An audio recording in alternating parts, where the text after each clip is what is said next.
ദൈവത്തിരുനാമത്തിന് മഹത്വമുണ്ടാവട്ടെ. Bible reading പ്രോഗ്രാമിൽ സംബന്ധിക്കുന്ന ഏവർക്കും കർത്തൃനാമത്തിൽ സ്നേഹവന്ദനം.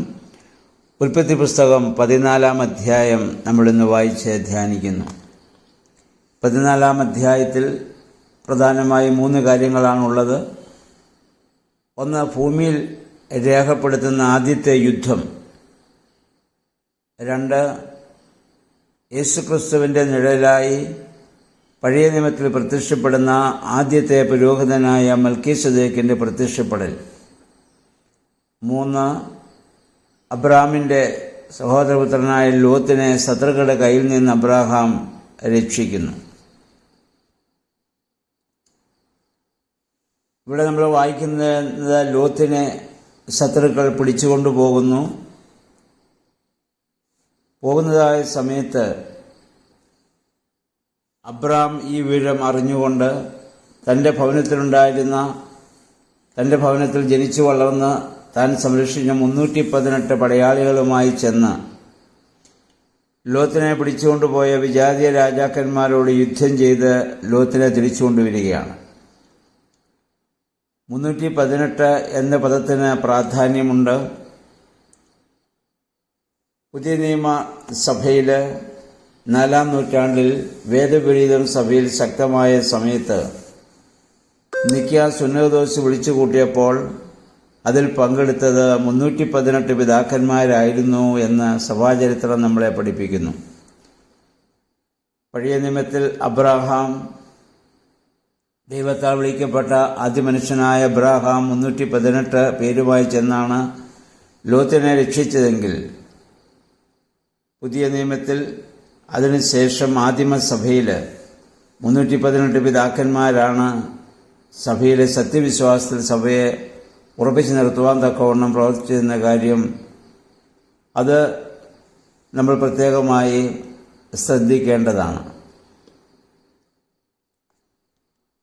ഇവിടെ നമ്മളൊരു കാര്യം മനസ്സിലാക്കണം. അബ്രാഹാം അറിയുന്നു തൻ്റെ സഹോദരപുത്രനായ ലോത്തിനെ ശത്രുക്കൾ പിടിച്ചുകൊണ്ടുപോയി. അബ്രാഹാമിന് വേണമെങ്കിൽ ഇപ്പോൾ ഇങ്ങനെ ചിന്തിക്കാം, അവന് കിട്ടേണ്ടത് കിട്ടി, എന്നിൽ നിന്ന് പച്ചപ്പായ സ്ഥലങ്ങളൊക്കെ അവൻ തട്ടിയെടുത്തവനാണ്, പ്രശ്നമുണ്ടാക്കിയല്ല എടുത്തത് എന്ന മനസ്സോടെ കൊടുത്തതാണെങ്കിലും അതെല്ലാം ആ പച്ചപ്പൊക്കെ അവൻ ചോദിച്ചു വാങ്ങിയവനാണ്. പക്ഷേ ദൈവത്താൽ വിളിക്കപ്പെട്ടവനും ദൈവാത്മാവ് പ്രവർത്തിക്കുന്നവനുമായ അബ്രാഹാമിന് അങ്ങനെ ഒരിക്കലും ചിന്തിക്കാൻ സാധിക്കുകയില്ല. അബ്രാഹാമിന് 2 ചിന്തകൾ ഒരു വിഷയം മനസ്സിൽ വന്നു കാണും. 1, ലോത്തിനെ രക്ഷിക്കണം. 2, ലോത്ത് ചെയ്തതിന് ശിക്ഷ അവന് ലഭിക്കട്ടെ. പക്ഷേ അവനിലുള്ള ദൈവാത്മാവ്, ദൈവികമായ ചിന്തയിലാണ് അവൻ ശക്തി പ്രാപിക്കുന്നത്. തന്നെ ചതിച്ച ഒരുവൻ ഒരു പ്രശ്നത്തിലായിരിക്കുന്നു എന്ന് കേൾക്കുമ്പോൾ അബ്രാഹാമിൻ്റെ മനോഭാവം ഇവിടെ വ്യക്തമാകുന്നു. നമ്മുടെ മനോഭാവം എങ്ങനെയായിരിക്കുമെന്ന് നമ്മൾ ഒന്ന് ചിന്തിക്കുക. നമ്മളെ ചതിച്ച ഒരാൾ ഒരു പ്രശ്നത്തിൽ പെടുമ്പോൾ അപ്പോഴാണ് നമ്മൾ ദൈവമനുഷ്യരാണോ അല്ലയോ എന്ന് മനസ്സിലാക്കാൻ സാധിക്കുന്നത്. അവന് നാശം സംഭവിക്കട്ടെ, എന്നോട് ചെയ്തതിന് ദൈവം കൊടുത്ത പ്രതിപകരമാണ് എന്ന് നമ്മൾ ചിന്തിച്ചാൽ നമ്മൾ പ്രവർത്തിക്കുന്നത് പൈശാചിക ശക്തിയാണ്. പക്ഷെ അബ്രാഹാമിൽ ദൈവാത്മാവ് പ്രവർത്തിച്ചുകൊണ്ട് അബ്രാഹാം ഇങ്ങനെ പറയുന്നു, ഞാൻ പോയി ലോത്തിനെ സഹായിക്കട്ടെ. അവൻ എന്നെ ചതിച്ചു എന്നൊരു സത്യമാണ്. എന്നാൽ എന്തിനു വേണ്ടിയാണ് അവൻ എന്നെ ചതിച്ചത്? ഈ ഭൂമിയിലെ കുറച്ച് ലൗകിക സമ്പത്തിന് അവൻ ലഭിക്കുന്നതിന് വേണ്ടി മാത്രമാണ്. അബ്രാഹാമിനെ സംബന്ധിച്ചിടത്തോളം താൻ സ്വർഗീയമായ വിഷയങ്ങളിൽ, ദൈവികമായ വിഷയങ്ങളിൽ താൻ സമ്പന്നനാണ്.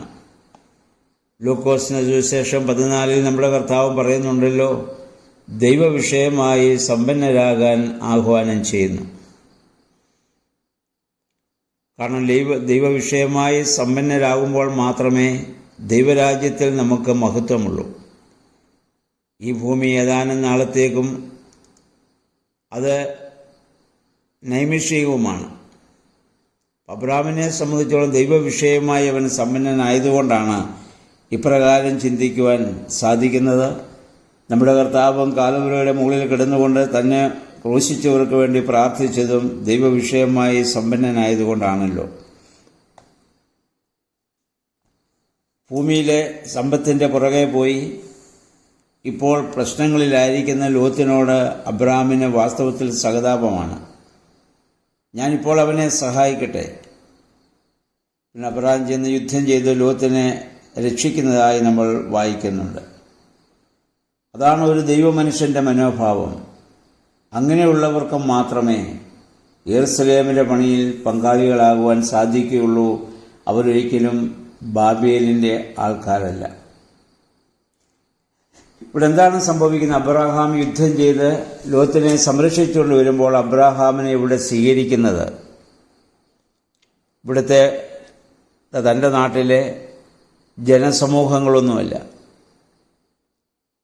അല്ലെങ്കിൽ അദ്ദേഹത്തിന് സിന്താബ വിളിച്ച് ഞങ്ങളുടെ നേതാവിനെ കണ്ടോ എന്ന് പറഞ്ഞുകൊണ്ട് അപ്രകാരമുള്ള ഒരു സ്വീകരണമല്ല അദ്ദേഹത്തിന് ഇവിടെ ലഭിക്കുന്നത്. അദ്ദേഹത്തെ ഇവിടെ സ്വീകരിക്കുന്നത്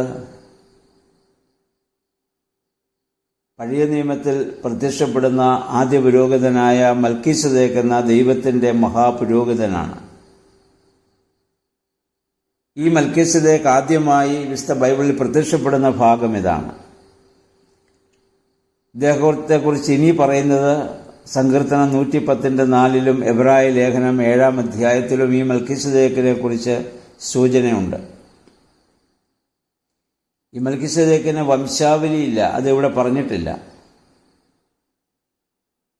അതായത് പുതിയ നിയമത്തിൽ യേശുക്രിസ്തുവിൻ്റെ മഹാപൗരോഹിത്യത്തിൻ്റെ പഴയ നിയമത്തിലെ ഒരു നിഴലാണ് ഈ മൽക്കീസദേക്ക്. അവൻ ആരംഭവും അവസാനവുമില്ല.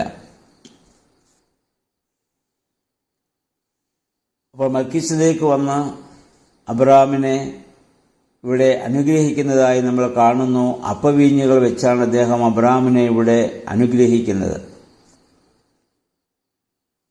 യുദ്ധം ജയിച്ചു വരുന്നവൻ്റെ കയ്യിൽ ശത്രുവിൻ്റെ സ്വർണവും വെള്ളിയും എല്ലാം അവന് സ്വന്തമാക്കാവുന്നതാണ്. ഇവിടെ അബ്രാമിന് വേണമെങ്കിൽ ഈ സമ്പത്തുകളൊക്കെയും സ്വന്തമാക്കിക്കൊണ്ട് തനിക്ക് കുറച്ചുകൂടി ധനവാനാകാമെന്നുള്ളതാണ്. എന്നാൽ അബ്രാം അതൊന്നുമല്ല അദ്ദേഹത്തിൻ്റെ ശ്രദ്ധ. ഇവിടെ മൽക്കീസദേക്ക് അബ്രാമിനോട് പറയുന്നത് എന്താണ്? അദ്ദേഹം ശാലേം രാജാവായിരുന്നു. മറ്റാരും അധികം അറിയപ്പെടാതെ ജീവിച്ചിരുന്ന, അല്ലെങ്കിൽ ദൈവത്തിൽ ആശ്രയിച്ച് ജീവിച്ചിരുന്ന ഒരു വലിയ മനുഷ്യനായിരിക്കണം അദ്ദേഹം. ഇവിടെ ബാബിലോണിനോട് എതിരെ യെരുശലേം എന്നത് ഒരു യഥാർത്ഥ ഒരു ചിത്രമായിട്ട് നമ്മൾ ഇത് ചിന്തിച്ച് മനസ്സിലാക്കണം. നമ്മുടെ കർത്താവ് മൽക്കീസദേക്കിൻ്റെ ക്രമപ്രകാരം പുരോഹിതന്മാരായ നമ്മളൊക്കെ ആ പൗരോഹിത്യത്തിന് പങ്കുവഹിക്കുന്നവരാണ്. നേരത്തെ സൂചിപ്പിച്ചിട്ടുണ്ട്, സ്ഥാനമേറ്റ് നമ്മൾ ക്രിസ്തുവിനോട് ചേരുമ്പോൾ നമ്മളെല്ലാവരും പൗരോഹിത്യം നമ്മൾ സ്വീകരിക്കുന്നു. പിന്നെ ഇപ്പോൾ പുരോഹിതന്മാർ നമ്മൾ വിളിക്കുന്നവരാരെന്ന് ചോദിച്ചാൽ അത് ശുശ്രൂഷ പൗരോഹിത്യമാണ്, മിനിസ്റ്റീരിയൽ പ്രീസ്റ്റ്ഹുഡാണ്. പഴയ നിയമത്തിലെ പൗരോഹിത്യ ഗോത്രം നമുക്കറിയാം, ലേവ്യ ഗോത്രമാണ്. ലേവ്യ ഗോത്രത്തിൽ അഹ്റോനെയും മക്കളെയും അല്ലെങ്കിൽ പ്രത്യേകം വിളിച്ച് വേർതിരിക്കപ്പെടുന്നവർ അഭിഷേകം ചെയ്യപ്പെട്ട് ദേവാലയ ശുശ്രൂഷയ്ക്കായി അവർ വേർതിരിക്കപ്പെട്ടു. എന്നാൽ ലേവ്യ ഗോത്രം മുഴുവൻ പുരോഹിത ഗോത്രമാണ്. അതുപോലെ തന്നെയാണ് പുതിയ നിയമത്തിലും നമ്മൾ സ്ഥാനമുഖാന്തരം യേശുവിൻ്റെ രാജകീയ പുരോഹിത വർഗമായി നമ്മൾ മാറുന്നു. യേശുവിനോട് നമ്മൾ സംയോജിക്കപ്പെടുമ്പോൾ യേശുവിലെ രാജ്യത്വവും പൗരോഹിത്യവും പ്രവാചകത്വത്തിനൊക്കെ നമുക്ക് പങ്ക് ലഭിക്കുന്നുണ്ട്. അതിൽ ആ ശുശ്രൂഷ പൗരോഹിത്യമാണ് ഇന്ന് പുരോഹിതന്മാരെന്ന് നമ്മൾ വിളിക്കുന്നവരിലുള്ളതെന്ന് നമ്മൾ മനസ്സിലാക്കുക.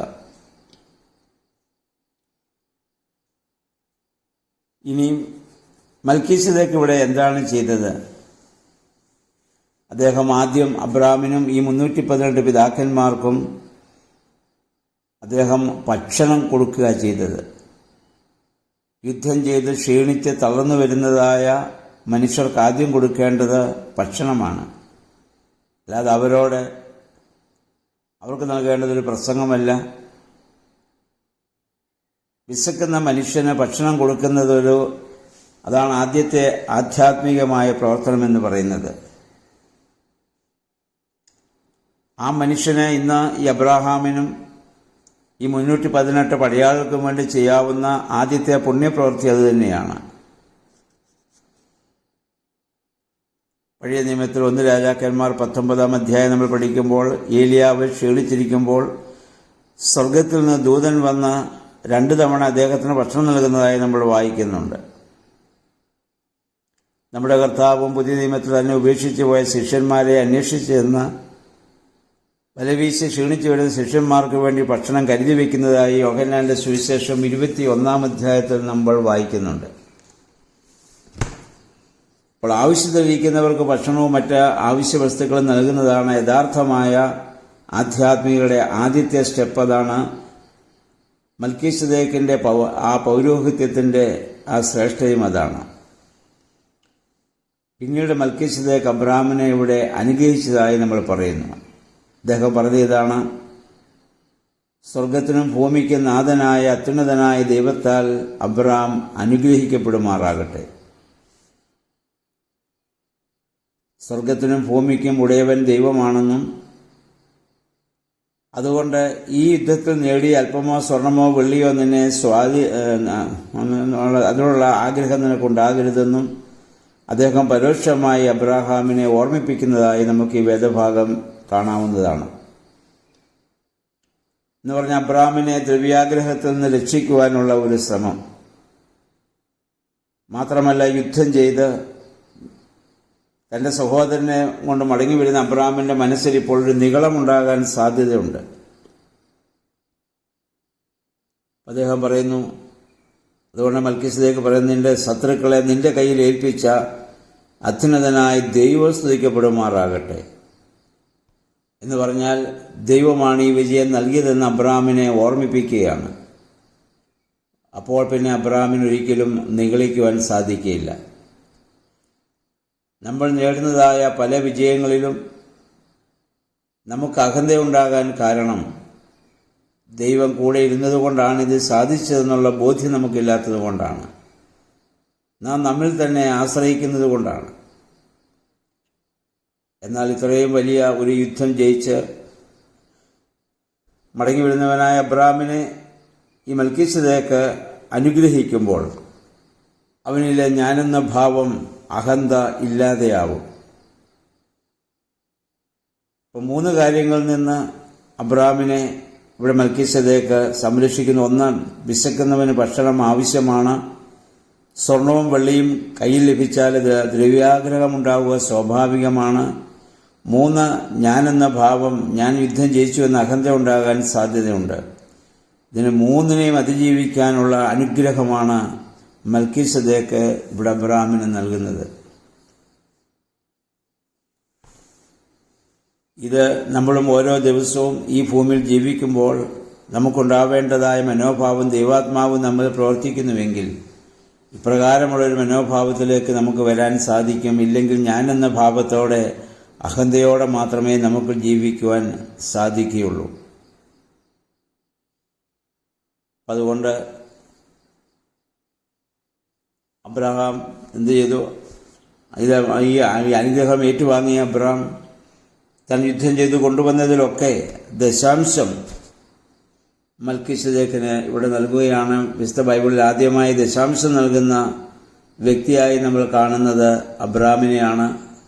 പിന്നീടാണ് മോശ മുഖാന്തരം ഇസ്രായേൽ ജനത്തോടും ദശാംശം കൊടുക്കുവാൻ തക്കവണ്ണം യഹോവയായ ദൈവം കൽപ്പിക്കുന്നത് പിന്നീട് നമ്മൾ വായിക്കുന്നുമുണ്ടല്ലോ.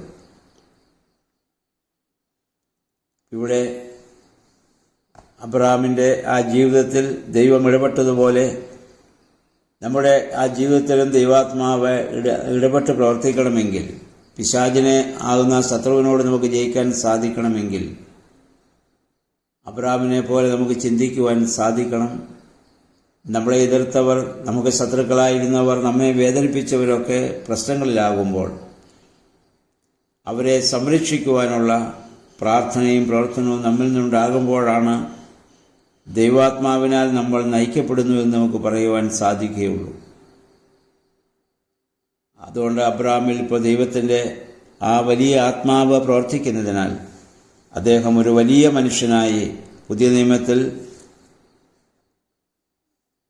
ക്രൈസ്തവ സമൂഹത്തിൻ്റെ അതിനൊരു ആരംഭമായി പഴയ നിയമത്തിൽ ഇസ്രായേൽ ജനത്തിൻ്റെ പിതാവായി അറിയപ്പെടുവാൻ തക്കവണ്ണം അദ്ദേഹം കാരണക്കാരനായിട്ട് ഇവിടെ തീരുകയാണ്.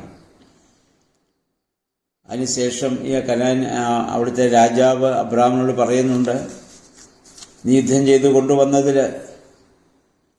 ആളുകളെ മാത്രം എനിക്ക് നൽകിയിട്ട് ബാക്കിയെല്ലാം നീ കൊണ്ടുവെക്കോ, സ്വർണവും വെള്ളിയും. അബ്രാം പറയുന്നുണ്ട്, ഒരു ചരട് പോലും എനിക്ക് വേണ്ട, ഒന്നും എനിക്ക് ആവശ്യമില്ല. അങ്ങനെ പറയാൻ അബ്രാമിനെ പ്രേരിപ്പിച്ചത് മൽക്കീസദേക്കിൻ്റെ അനുഗ്രഹമാണ്. സ്വർണവും വെള്ളിയും ഒക്കെ അക്കാലത്ത് ഏറ്റവും വലിയ സമ്പത്താണ്. അത് കയ്യിൽ കിട്ടിയാൽ വേണ്ടെന്ന് പറയുവാൻ ആർക്കാണ് സാധിക്കുക? ആ മൽക്കീസദേക്കിൻ്റെ അനുഗ്രഹം ഏറ്റുവാങ്ങുന്നവനായ ആകാശത്തിൻ്റെയും ഭൂമിയുടെയും സൃഷ്ടാവാണ് ദൈവമാണ് നിന്നെ അനുഗ്രഹിച്ചത്. ആ ദൈവത്താൽ നീ അനുഗ്രഹിക്കപ്പെടുന്നുവെന്നുള്ള ബോധ്യമുള്ളവർക്ക് മാത്രമേ അത് വേണ്ടെന്ന് വയ്ക്കുവാൻ സാധിക്കുകയുള്ളൂ. പ്രകാരം ഭൗതികമായതിനേക്കാൾ ആത്മീയമായത് സമ്പത്തിനു വേണ്ടി പ്രാർത്ഥിക്കുവാനും പ്രവർത്തിക്കുവാനും നമുക്കിടയായി തീരട്ടെ. ഈ അധ്യായത്തിൽ നിന്ന് അബ്രാമിൻ്റെ മനോഭാവത്തിലേക്ക് വളരുവാൻ തക്കവണ്ണം ദൈവമേ, പരിശുദ്ധാത്മാവേ, ഞങ്ങളെ ശക്തീകരിക്കണമേ നമുക്ക് പ്രാർത്ഥിക്കാം. എല്ലാവർക്കും നല്ലൊരു ശുഭദിനം ആശംസിക്കുന്നു. ദൈവനാമം മാത്രം മഹത്വപ്പെടുവാൻ ഇടയാവട്ടെ.